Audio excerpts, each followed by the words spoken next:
Hello, everyone, and welcome to our webinar today on how do competitive intelligence and strategic foresight work together. This webinar is hosted by Commentelli, a highly regarded company with a rich history of over 2 decades of experience in marketing competitive intelligence. With its AI-assisted tools, Commentelli enables businesses globally to make informed strategic decisions and gain competitive advantages. Today, we've partnered with Futures Platform, the top global resource for future trends, scenarios, and long-term change. Their SaaS solution offers visual and collaborative foresight tools for teams in foresight, innovation, risk, and strategy, as well as executives, board professionals, and consultants. Leading the session today is Jesper Martell, CEO and founder of Commentelli, and joining him is Dr. Juha Mattsson, CEO of Futures Platform. Thank you so much. It's a pleasure to be here, and thank you, Juha, for joining us. I think we will have an interesting conversation today. Let's start with perhaps the most important question that many of us are asking is, how do you actually prepare, and how prepared are you for the future?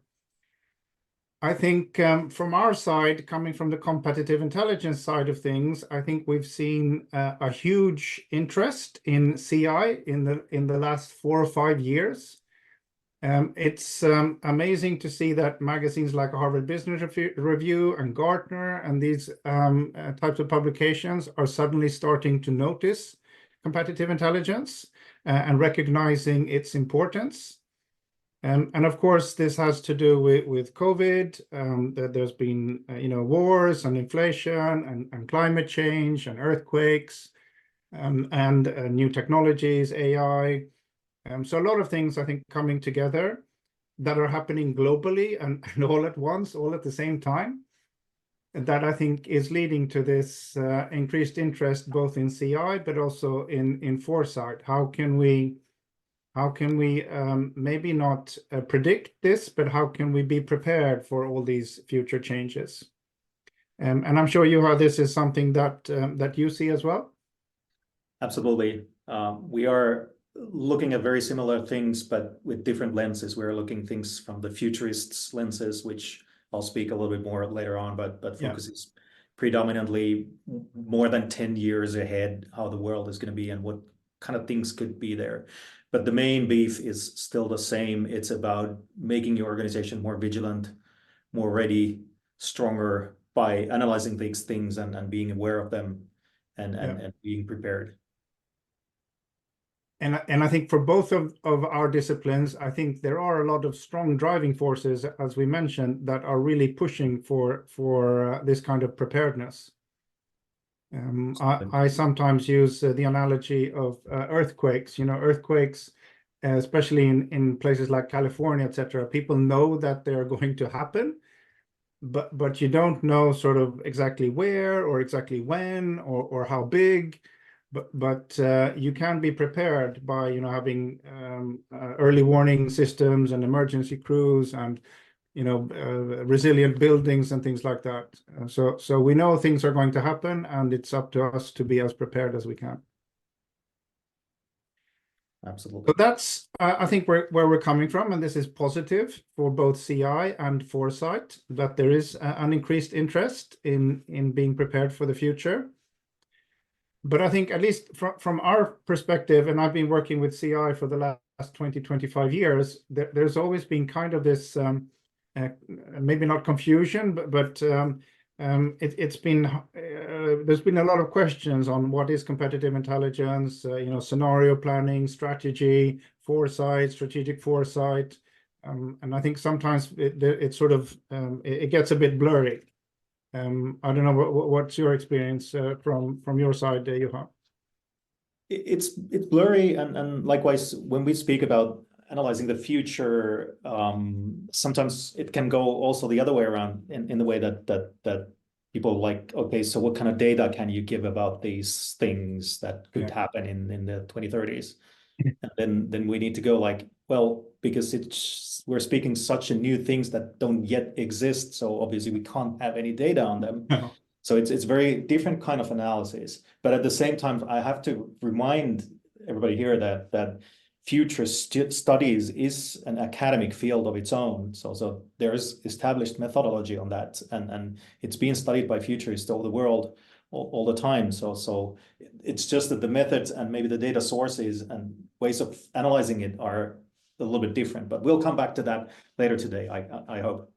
But it's interesting to hear that people really want answers. Tell us what the future will be. Like you have a crystal ball and you know exactly what. Yeah. And that's maybe, if I may comment here, the crystal ball is I guess maybe similar to what you've seen is that, and I think you mentioned about it in the beginning that at least in foresight, it's not about making predictions or trying to like tell or guess how things will be. That's not the point. Let's leave that for the weather forecasters. So the point is, detecting signals, analyzing them, creating pictures about the future, having that information processed and analyzed before it hits you. Yeah. And that improves the vigilance and resilience of organizations, not so much of who was able to predict which and which time. Exactly. So it's more about being prepared. Yeah. Exactly. Yeah.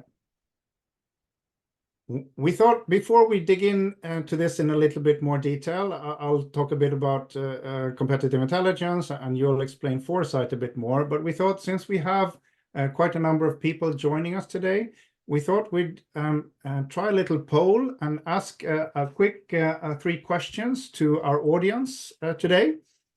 Just to see what the mix is and what kind of participants we have out there. So if you could take a minute of your time and then answer these 3 quick questions, so that we know if you're coming more from the competitive intelligence side of things or from the foresight side of things. And also if you can tell us a little bit more about what your time frame is when you work with the future. And it would be super interesting. I think the last question is maybe the most interesting, especially that we have so many people that actually work with the future. What do you think about the future? Are you more optimistic or more pessimistic?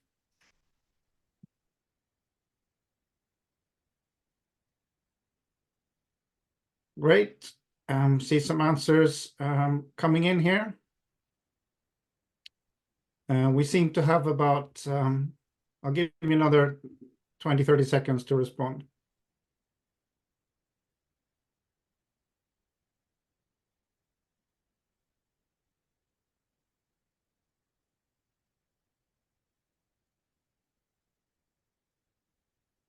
All right.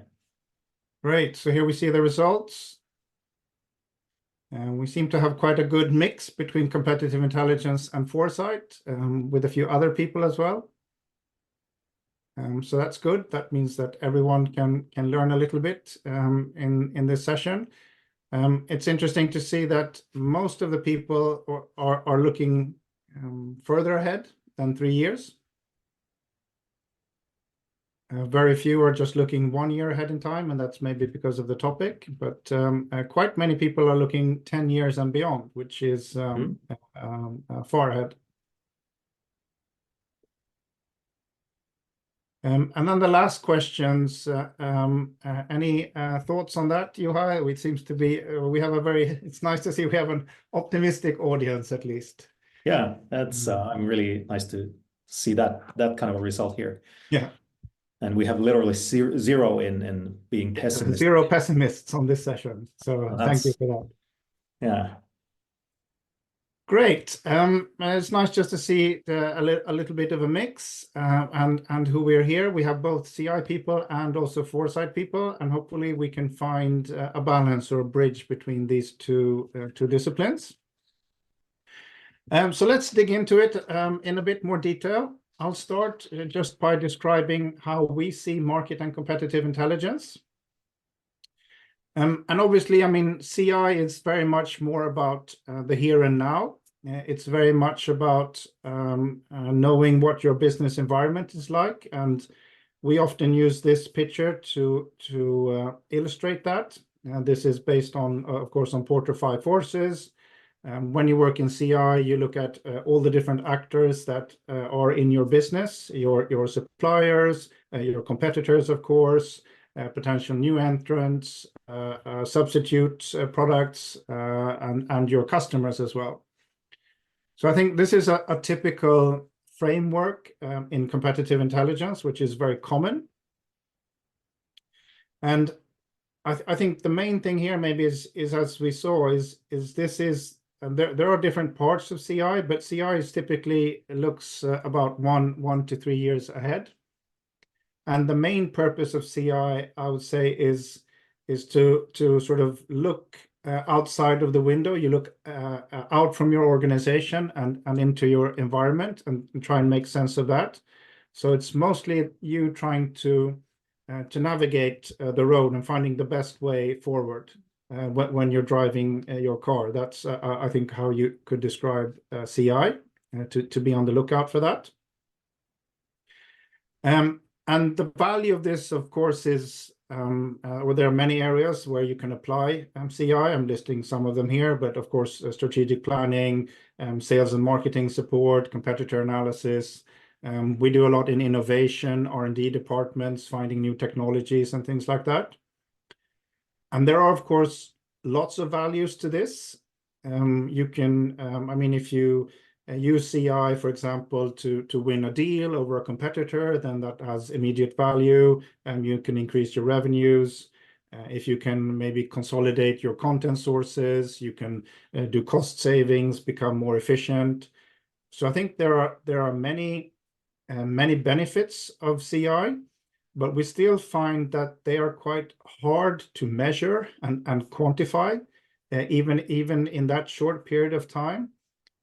But I'm sure that you have an even harder time doing that with foresight. How do you actually, I mean, how do you measure and show the value of foresight? Any thoughts on that?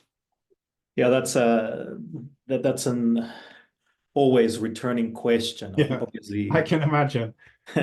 But you won't get it until in 20, 30 years. So yeah, it all builds down in as I mentioned, that building the vigilance and the kind of strength of the company. And by the way, I have to mention that almost half of our clients actually we work with are public sector organizations. So okay. Actually, when we step into strategic foresight, this actually immediately becomes of interest also to the public domain, which the competitive intelligence as such is not, at least the Porter's framework is not directly applicable.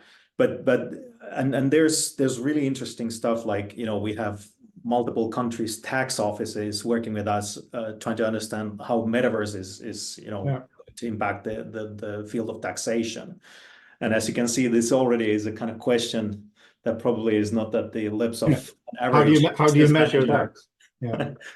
But then again, you have to be prepared. It's in the law for government organizations. Yeah. But yeah, the question is, obviously, how do you calculate the ROI? We actually have a blog post on that. So if you go to futuresplatform.com/blog, you can search with ROI, and you should be able to find that.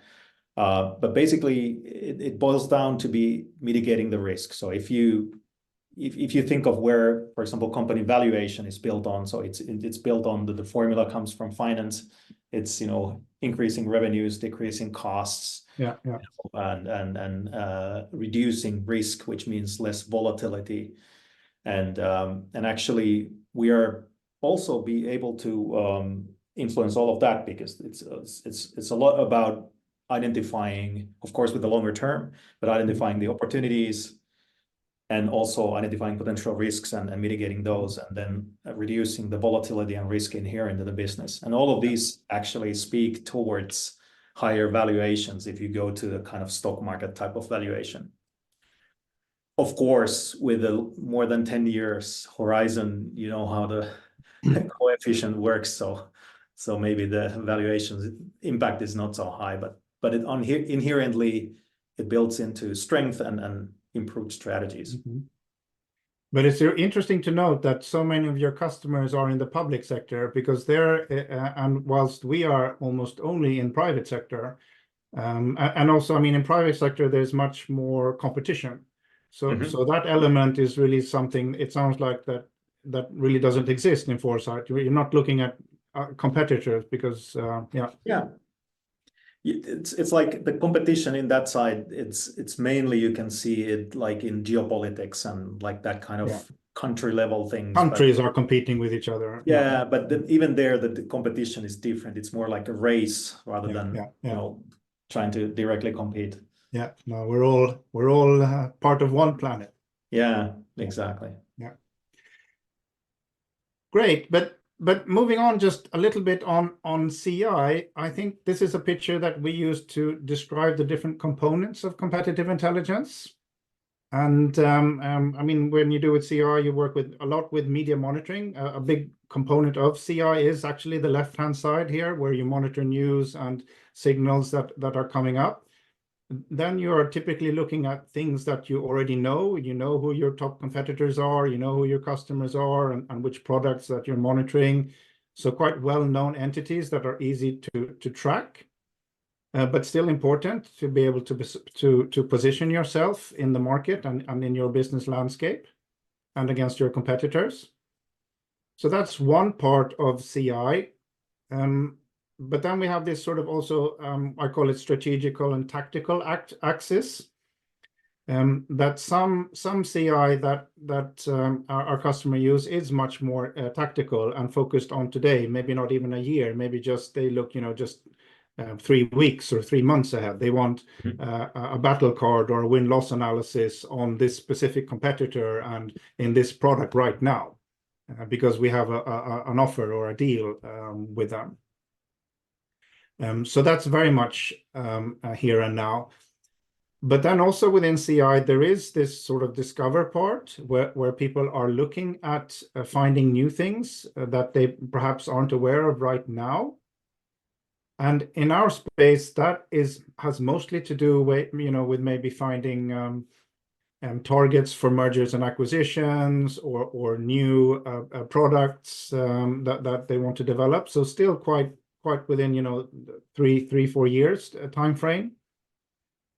But then I'm expecting that, I mean, the further you go up in the right-hand corner here, the more we start getting into scenarios and your area of expertise and on the foresight side of things. Yeah, that's exactly. So the further away we go to the kind of right-hand side, and it also almost means that the more you go to into the future, the kind of tactical side of it kind of evades. It disappears. It's not relevant anymore. Yeah. So it almost immediately everything becomes strategic, and that level. Yeah. But that's exactly the thing, and if you can show and then we come slide. more into this sort of I mean, a much longer time frame than in CI. I have one quick interruption, one quick Sure. comment/question from the audience. It says, I would like to say it's not about ROI, but COI, cost of ignoring the strategic drivers of the future. Could you comment on that? Yes, that's exactly what's it about. So the further away we make we turn our eyes into the future, it's about trying to play your game right, And there's, for example, a lot of debate about like how long this prevailing situation of the kind of era of wars and the kind of polarization and everything's gonna last, and the futurists obviously have their opinions on that. But at some point we know from history that there's gonna be an era of rebuilding and an era of how should I call it, enlightenment or something like that. So again, and that's been repeating over history. Yeah. When that is, nobody knows. But the question is that, did your organization prepare for that, or did you build up your organization only for being resilient on the polarization and the war times? Yeah. And that's the question in the long term, future. No, I really like that cost of ignoring as well.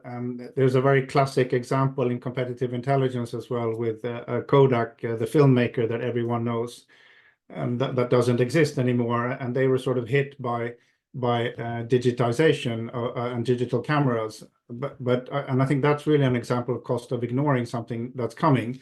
I think they probably had lots of strategic planners who saw it coming, but their business model, their existing old business model, was too good to leave. So you have to be brave as well and make these decisions to transition into something new. Yeah. So completely agree with that. Yeah.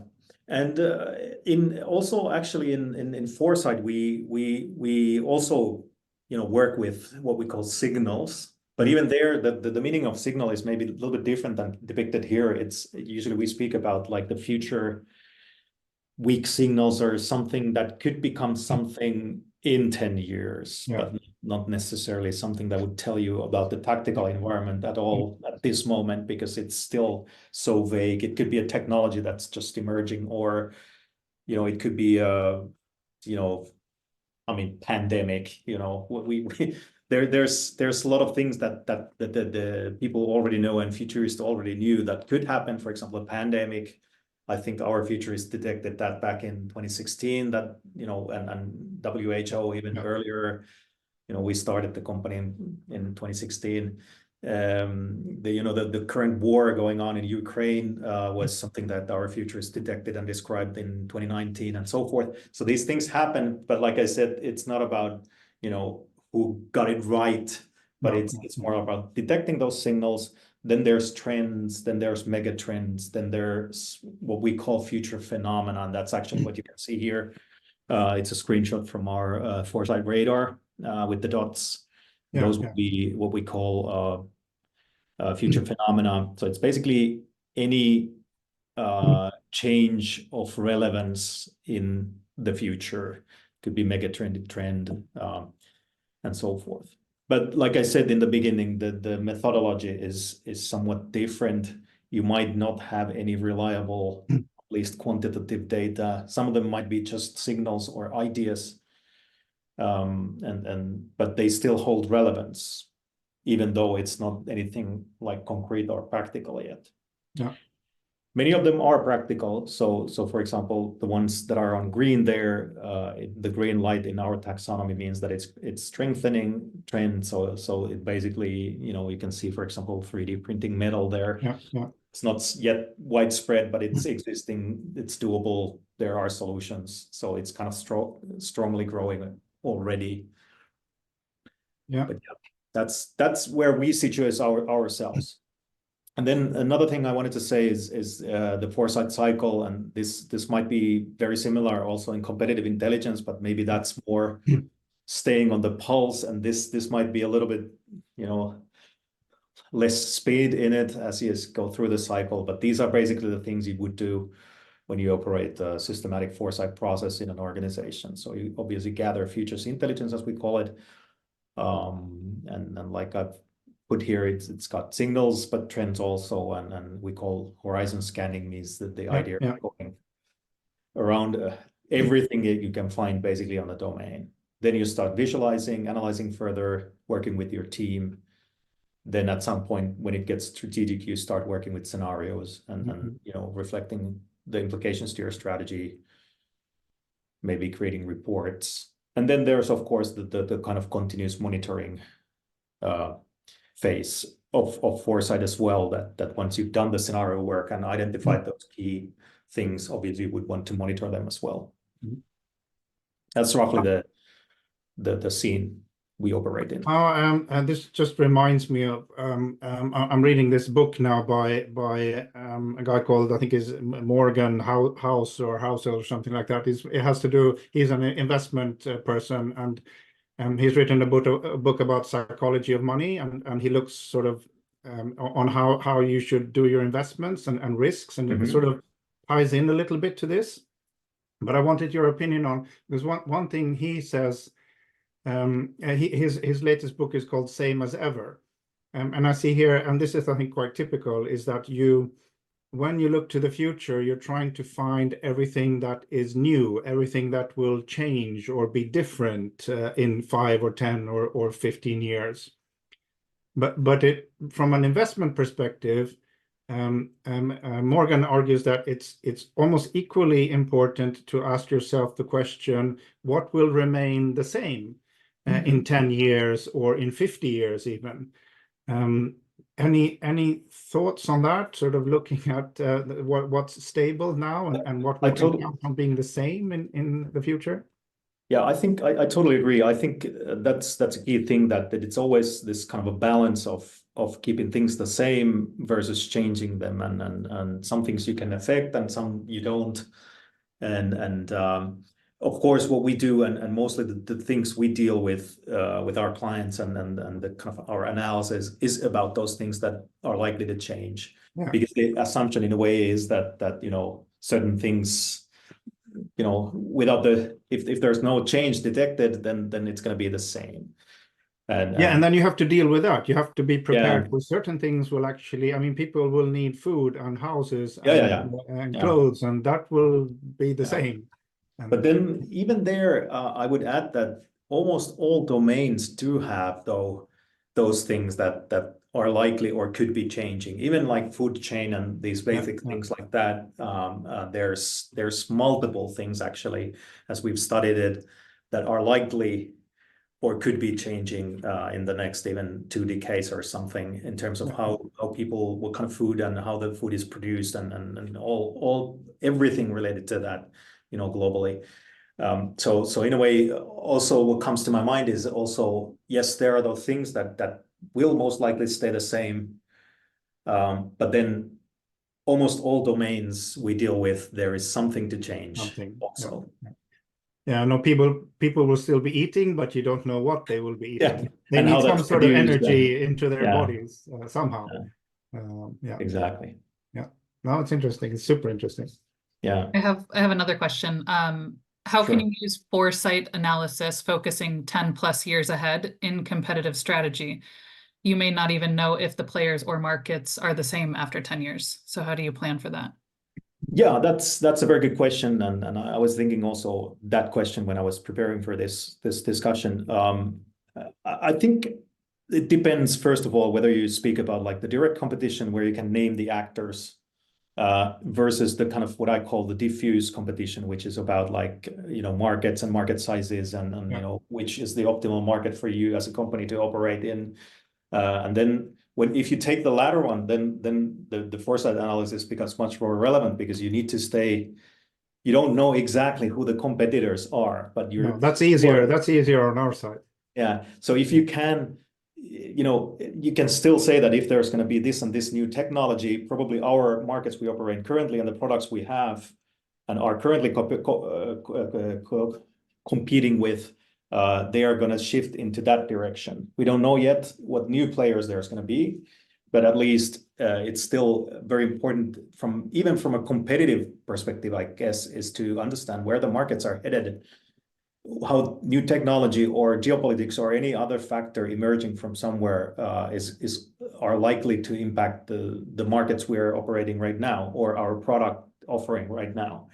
And one thing I need to remind from future studies and futurists is that we always stress is that when you look, even historically, when you look at like major disruption or change in any industry or markets, the disruption almost always comes from outside your domain. Yeah.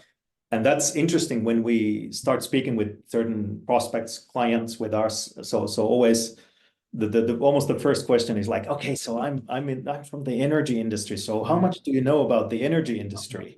What kind of topics have you covered there? And then almost like our response is that, yeah, we do have quite extensive, but you probably know that already.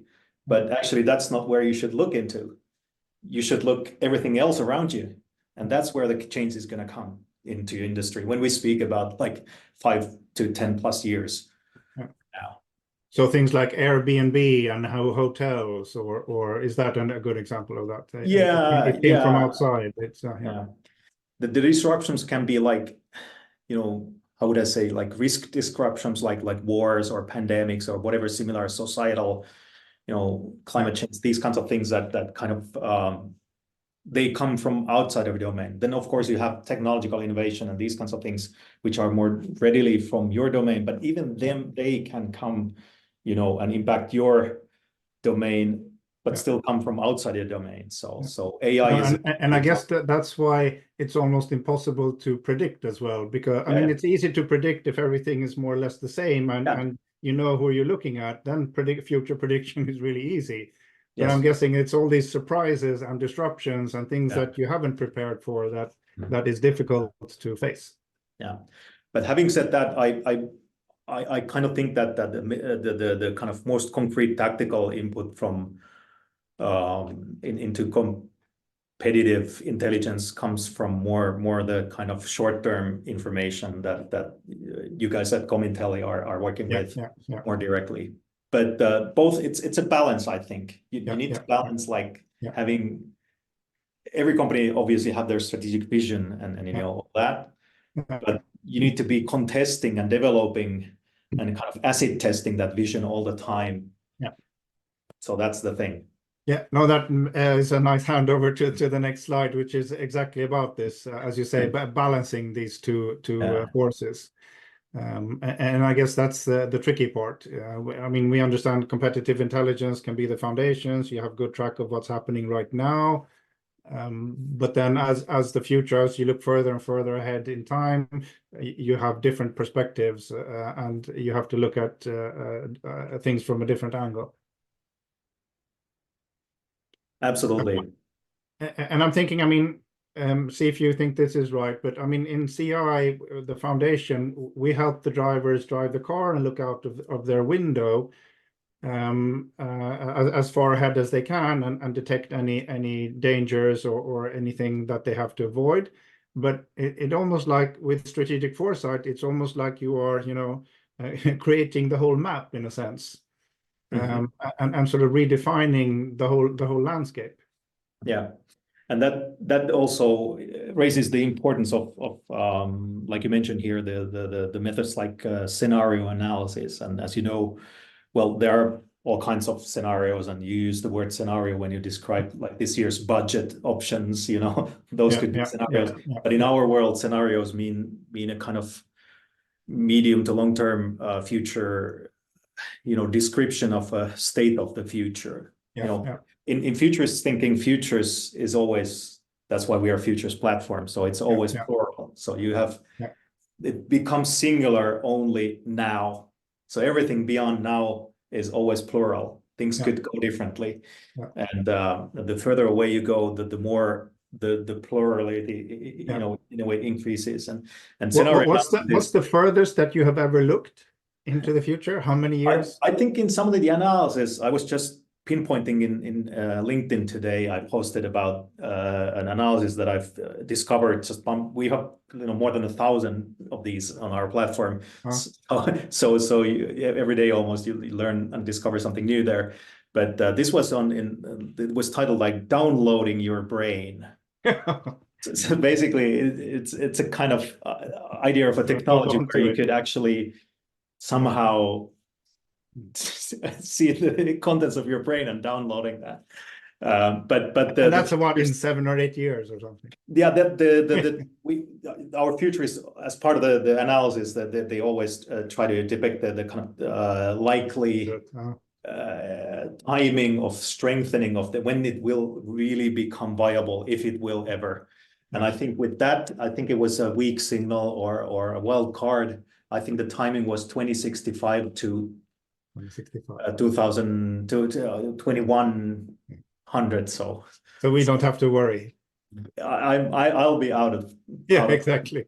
Yeah. So no worries about it. But yeah, that's the kind of thing, and it might make you like laugh, like that's science fiction. Why would you do that? But actually, even science fiction and that kind of storytelling is one of the methods the futurists use.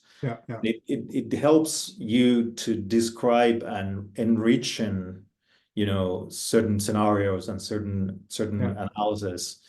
And can that be a risk that if you look too far ahead, it's so far ahead that people, I mean, I don't care, I won't be around that? Or yes and no. I see that as just one component in mapping out the future. So if I would be a neurologist or developing a solution, for example, something about like human brain interaction or something, I know that there's multiple solutions being developed for that at the moment. So if I would want to understand like how that the kind of that field is going to evolve, I would go and map the like 20, 30 key potential applications or innovations or technologies or even risks regarding that area. And that would be one of those, but it would be just one. I would create the radar, having the more concrete ones there also. But then it gives me the overall picture, like, okay, so these are the concrete ones that are more likely to be there in the 2030s, right? Maybe these, the second layer would be, those would be, that would be relevant in 2040s, 50s. And then you would have the outlier, which kind of sets the scene or direction where it could evolve even further away. So then it kind of gives you the relevance in terms of seeing the map far away, you know.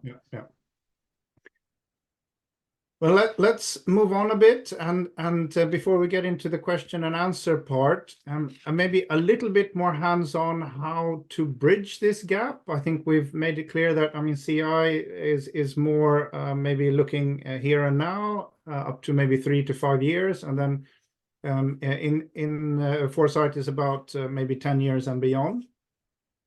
But any thoughts on how to sort of merge these two? Have you done any work in this area? I think for us, these would be more like inputs to the analysis process. So when we let's say again, you take the downloading your brain is maybe a little bit, let's say the specific AI application or an energy technology or climate something. So then you would, as part of the analysis process with our futurists, you would triangulate as many sources as you can, and then these would be in a way inputs to that. But also realizing that not everything can be modeled as a time series. No. It's something that we've done a little bit work, but not as far ahead as you are, but working with scenarios and trying to, you know, using people talk about environmental scanning, which is basically looking for indicators of change and seeing if we can find these key indicators. And I've listed a few examples here. They can be sort of macroeconomic or technological, environmental, and if you can detect some of these and link them to specific scenarios, then you could potentially sort of track and see which scenario is unfolding or is most likely to unfold. Yeah, this is the same logic is also in the kind of future studies scenario building. So you would always start with certain drivers, as we call them. And in the simplest form, you would start with 2 key drivers, and we call them drivers of uncertainty. And then you start working with scenarios on that, and then you have multiple more advanced methods where you can take multiple drivers as an input and can be statistical or qualitative and so forth. So that's the kind of, and of course, when we speak about the distant future, regardless of the method you use in scenario analysis, you always have to kind of do the, how would I say, manual human analysis of the results. So what does this really mean? What are the implications? If things would go like this, what does it mean to our organization? And when you do that kind of more manual human side of things, what kind of competences or who do you bring together in such kind of work? You would ideally want to have somebody with foresight or futures studies training, because they have a broad overview of the different methods and approaches and ways of thinking. But then obviously in a kind of commercial company setting, you would definitely want to have the kind of product and market expertise and you know the people who know about that domain and technology as well. So like domain experts as well. Yeah. In foresight, you know, that's what I also always want to speak a lot about, is that if you take just strategy making, so you always try to kind of converge. So you take a lot of input obviously at the bottom, but then the task, almost like creating a strategy, is to digest all that with a relatively small group of people and then arrive in an apex, which is the strategy. Yeah. And foresight is almost like the opposite. So Yeah. so you're like trying to expand your view, taking a lot of input. Not all of the inputs might ever be, relevant in the sense that they would never happen, but at least it makes you stronger by helping you to be able to take your strategy and contest it also. Are we doing the right thing? Yeah. If the world is going to unfold like this in the 2030s, is this the right strategy? Are there these the steps we are assuming the company or industry to take in the next 10 years? Are they right? Yeah. What about if it goes like this? Yeah.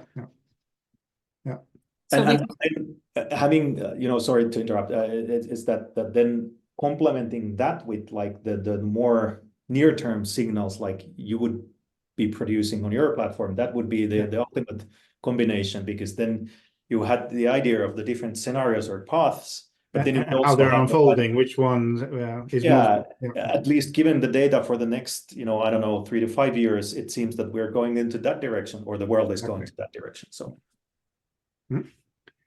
we have a couple things for you guys to answer. So the first is, can you explain the difference between strategic foresight and forecasting? With pleasure. So I'll leave that to you, Juha. yeah, it's very, very simple. Forecasting is like aiming to predict something, model something very precisely, and trying to understand like when is this likely to happen. And like I said, foresight is much broader, and it's not trying to predict things. It's more about asking a lot of what if questions. And by asking a lot of what if questions on all 360 dimensions from where you're standing now, it makes you stronger. And yeah, that's basically the difference. Great. Perfect. I have a second one for you. This person says, I believe that it's the other way around. This was regarding a couple minutes ago conversation, but CI must understand the past, the present, and the future, both short and long term. Also, it is impossible to envision the future without understanding how we get here, when we are now and in the future we face. If you are left alone somewhere without a map, for example, an organization which doesn't understand the past and the present, all the paths going forward look promising. Would you care to comment on this perspective?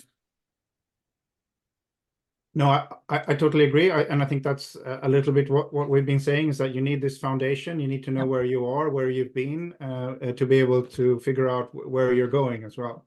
Yeah, I think that applies again to both dimensions, like in competitive intelligence. I mean, of course, you can't understand the next action of your competitors if you haven't analyzed what they've been doing, like, let's say, the past 5 to 10 or whatever years. So you learn their DNA and their patterns of action, and how do they react to, maybe some specific developments or events or instances. And that's, I think, key in competitive understanding. So you would need to be able to understand that. Then it's actually the really same thing in future studies and in foresight as well. Of course, then the patterns you're looking are more extensive. I was just speaking to our head futurist, Dr. Tuomo Kuosa, and he's in the middle of analyzing like these different cycles, both war and peace cycles, but also the kind of economic cycles and innovation cycles dating back from the beginning of the year zero, 2000 years from now.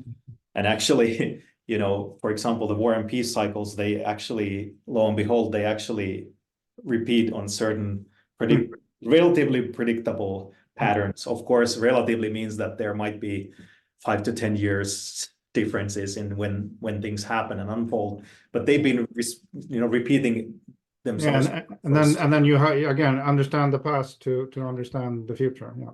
For example, based on that theory, we are now undergoing an era of supplementary wars. So the theory goes that you have the era of deep peace, then deep war, then shallow peace, and then supplementary wars.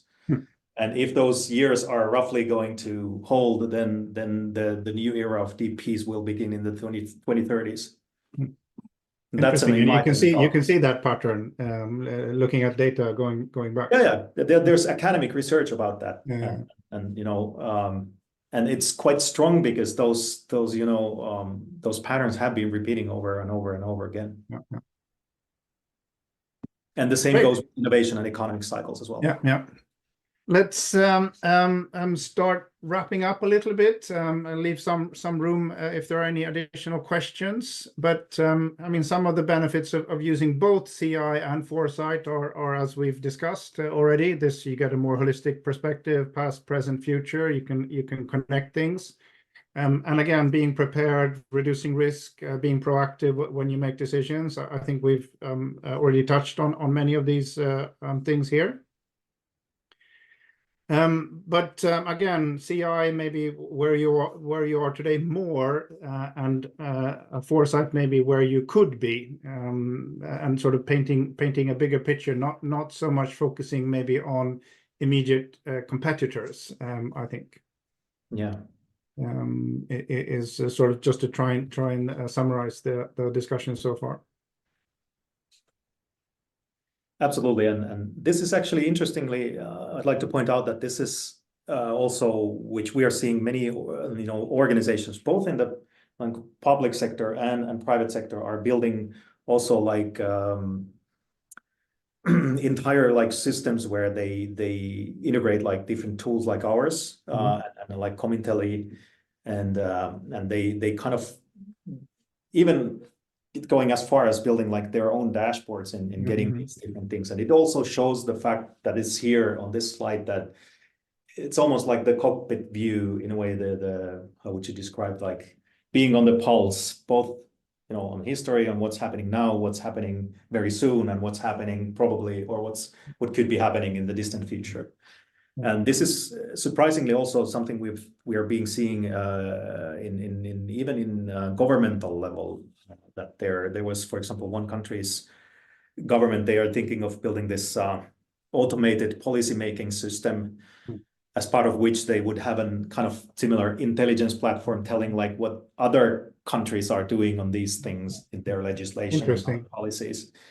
And also they would want to integrate our like future reports on how these domains are likely to develop societally in 10 or more years. And that they bring together in a very similar way that the private organization would bring then competitive intelligence and then future studies.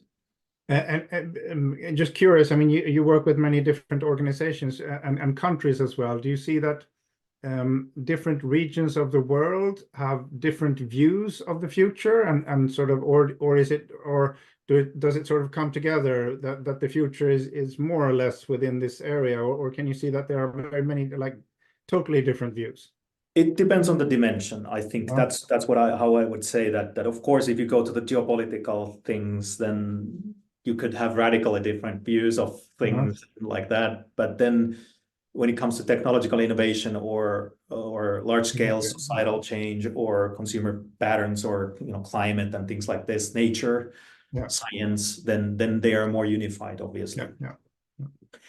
But yeah, that's true. No, and I guess that maybe depends more, of course, than what kind of actions you take. That's a different story, but it's interesting to note if there are any differences in how people perceive the future. And also, I mean, we saw our audience today is fairly optimistic. I'm sure you can find very pessimistic views of the future as well. And depending on who you are, you will act differently.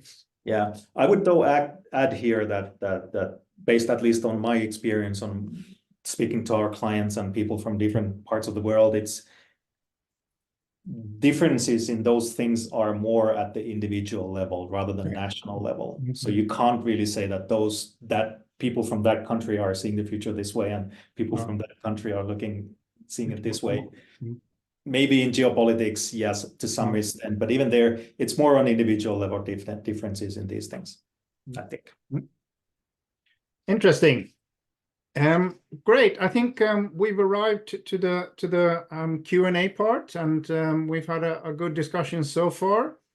I think there's a lot more that we can probably talk about, especially going in a little bit more hands-on. But maybe that will have to be the topic for later discussions. Just opening up the floor to see if there are any questions. We have a few minutes left here. We do have one. How should you organize CI and foresight? Should they sit together or sit apart? You go first. Yeah, that's a good question.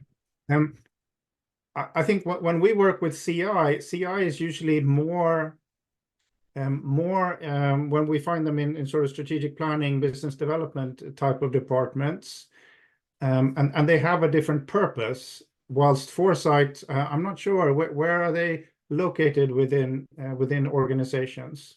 Ideally, you would actually have a foresight team, and many of the leading organizations do have. Yeah. But there's also a lot of organizations that are still thinking of that, or it's kind of more like under innovation teams or strategy, or sometimes even risk management. On the actual question though, I think it boils down to like, what's the overall level of integration in terms of all external business data systems, like. Is there an advantage of having them together? I think it could be but it really depends on the maturity of the entire business information system in I think in the organization. That obviously, if you're so far that you're already building in your own dashboards and own system of collecting data and analyzing and sharing it within the organization, then yes, probably makes sense to have parts of that integrated or somehow together very closely, but then again, not all organizations are there yet, nor it's not even meaningful for them to do it. Depends on the business, and then they could be like separate parts, and then the users might be different. Those who take input from competitive intelligence would be making probably more tactical decisions in sales, marketing, in even technology and development, so forth. And then those people who get informed from foresight, they would be more working on maybe strategy and, well, of course, innovation as well, but it's on a different level. No, you would think, I mean, it all has to do with how you manage information, Yes. both sort of historical today, tomorrow. So you would think it makes sense to sort of bring it all together under one umbrella. Yeah, I think It's just that ultimately, you have yes. different time perspectives on what you're looking at. Yeah, I think ultimately, yes, the goal probably is to have it integrated quite closely, but it doesn't have only competitive intelligence or futures intelligence, but many other, forms of intelligence or data as well. Even integrating down to the ERP of the organization. Yeah. Mm-hmm. Sorry, just trying to unmute myself. We have two more thoughts. One on that topic, somebody said foresight must be integrated under CI. If you don't understand the past, you cannot foresee the future, which I think we all agree. Absolutely. So interesting comment. Yeah. And then the second one is a question. Do you think that AI narrow the gap between short-term and long-term planning? Yeah, I think AI will change everything. And I mean, we see that things are happening much faster than before. And it will be incredibly powerful. I think we've only scratched the surface of AI, and it's already influencing so many different areas. But yeah, I mean, what used to be long term, 30 years ago is maybe not long term anymore. When I started with CI with software, 3 to 5 years was so far ahead in time. But now 3 to 5 years, time passes so quickly. Yeah, I agree also that the kind of pace of change is getting faster, especially when we speak about technology and these kind of that kind of dimensions in our lives. So yeah, in that sense, and AI is already very powerful in getting into data. So for example, when we have those more than 1,000 manually made analysis power futures on different future phenomena and so forth. So in a way, AI is now disrupting our search function. So we already have a beta where you can kind of type questions, and then we give the AI large language model access to our content, and it can give you the answers. rather than yourself just searching on our content search and then pinpointing those articles you want to read, but then it ties. So in a way, it gives you better access. And I guess that would also mean that it's easier to bring the short-term and long-term analysis together as a kind of meaningful, continuum of information. Yeah. So in that sense, I would say yes. Yeah. Just to be mindful of time, I think we'll go with this one final question. Oh, sure. Somebody said, I would be interested in hearing more about how to execute this. Will there be another webinar? Yeah, I think with only 30 seconds left, I think that's a great topic for the next webinar that we have. Today we've touched a bit upon what CI is and what foresight is and how they balance together. But I think we could probably dedicate a whole webinar to actually how this is done. How do you do environmental scanning, and how do you find these indicators, and how do you build scenarios? So let's promise to come back to that, and we'll make sure that everyone who attended here gets an invitation to that. Perfect. Absolutely. Happy to do that. Thanks again, and have a fantastic rest of your day.